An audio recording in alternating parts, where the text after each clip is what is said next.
Unity Health, Harris Medical Center in Newport, visiting with Melanie McCarty about behavioral health, and certainly important at this time with the pandemic going on throughout the United States. But welcome back to the program, and tell us a little bit about behavioral health.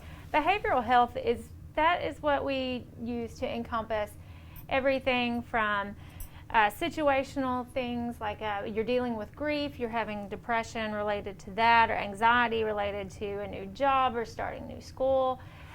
Or, even along the lines of someone who lives with a chronic psychological disease such as bipolar or schizophrenia. So the term behavioral health is all-encompassing, from whether it's chronic or situational. Well, one of the things that we wanted to talk about today that's so important when you're in a pandemic and you're in a physical health change, people are getting sick physically. And then there are some things that trigger some behavioral problems that are completely different from, behavioral problems can lead to physical sickness. Yes, and vice versa. Absolutely. We have lots of evidence to support that people who live with chronic pain are at higher risk for depression, anxiety.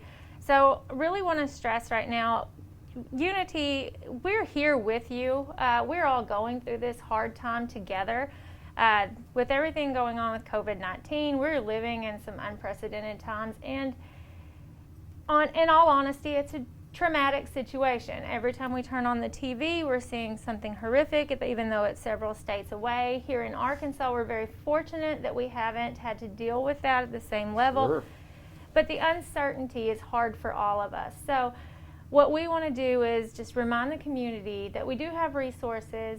We have put together a hotline. It's available Monday through Friday, 8 to 5, and it's for the community. It's for associates, people working, those essential workers, the folks who are keeping the grocery stores open, the folks who are keeping those trucks on the road.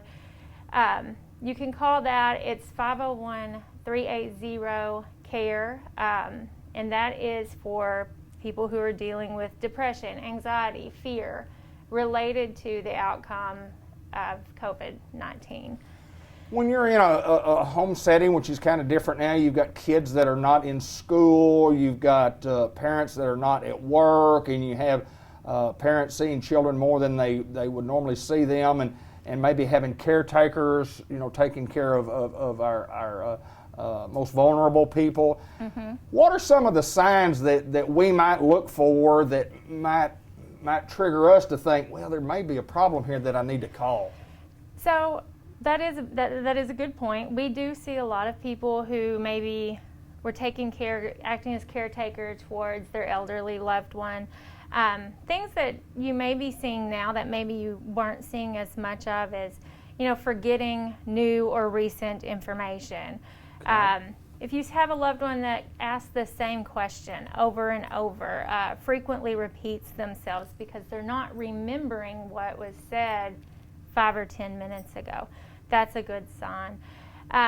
Some of the difficulty doing familiar tasks, that's usually a big warning sign. For instance, a good example, Grandma always made this fantastic lasagna. You look forward to going to Grandma's every Sunday. Now you're seeing Grandma's forgetting she didn't put the noodles in, and last Sunday she forgot to add the cheese. Just those simple tasks that were part of their routine, they're forgetting those small details.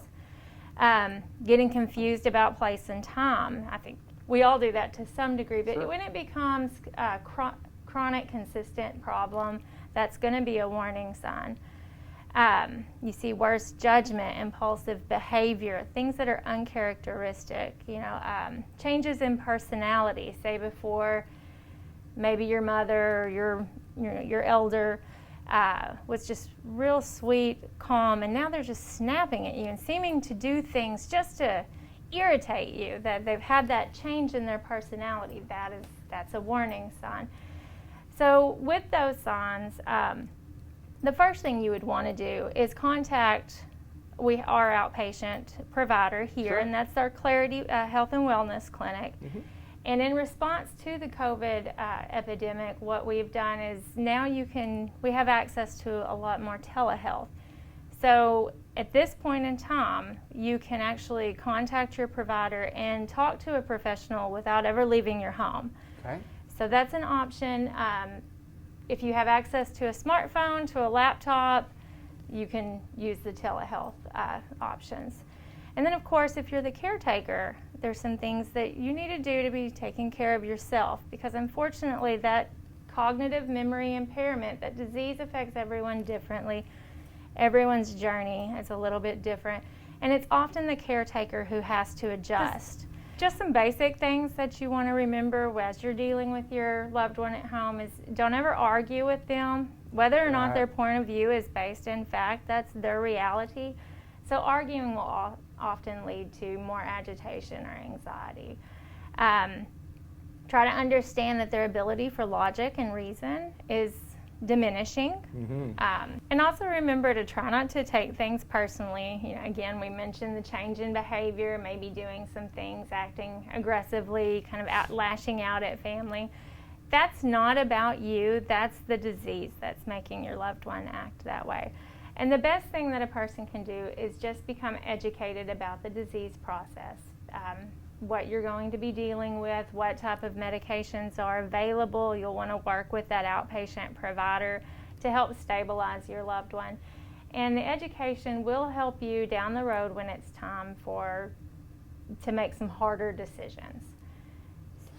The hotline number, who can use it? I mean, anybody. That's for anybody. Anybody can use that number. And we just call, and there'll be somebody on the other end that will answer questions for us, and then maybe lead us to where we need to go or what we need to do at that stage. So we have the hotline staffed with licensed therapists. Okay. So when you call, you'll speak to a licensed therapist who will kind of walk you through, and then if you need more resources, they'll get you connected to those resources. That's awesome. That is awesome. When you see the number at the bottom of the screen, and we've had it on the bottom of the screen since the beginning of the interview, but that's the number that you do call. And Melanie, I know that this is right down your alley when you talk about behavioral health. You've done this for a long, long time, and we appreciate your expertise. No, thank you. Melanie McCarthy at Unity Health Harris Medical Center in Newport.